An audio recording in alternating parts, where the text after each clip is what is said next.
Dhananjayan sir பேசும்போது 2026 வந்து வேற பிளான்ஸ்லாம் இருக்காது சார் வந்து சொல்லுவாரு அப்படின்னு ஒரு விஷயம் அப்படி சொல்லிட்டு போயிட்டாரு.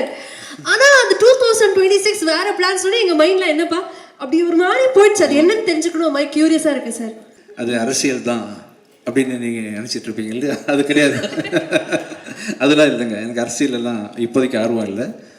அது வேற ஒரு பிளான். இப்போ நிறைய யங்ஸ்டர்ஸ்க்கு வந்து ஆப்பர்ச்சுனிட்டி கொடுக்கறதுக்காக நான் வந்து தேடி தேடி கால் இப்போ இன்ஃபேக்ட் நம்ம ரோமியோ டேரக்டர் விநாயக்கெல்லாம் நான் தான் கால் பண்ணி கூப்பிட்டேன். ஜோஷோவை கால் பண்ணி கூப்பிட்டேன். விஜய் ஆண்டனியோட தனிப்பட்ட பலத்தினால வந்து எனக்கு வந்து வருஷத்துக்கு ஒரு 4 படம் தான் ப்ரொடியூஸ் பண்ண முடியும், இல்லை அதிகபட்சம் 5 ப்ரொடியூஸ் பண்ண முடியும். பட் இன்னும் நிறைய பேருக்கு உதவி பண்ணணும், நிறைய புது புது இயக்குநர்களை ஊக்குவிக்கணும், நல்ல நல்ல கண்டென்ட்டை நிறைய லாங்குவேஜஸில் கூட ப்ரொடியூஸ் பண்ணணும்னு ஆசை இருக்குது. அது தனியாக என்னால் பண்ண முடியாது. அதுக்கு வந்து ஒரு பெரிய பலம் வேணும்.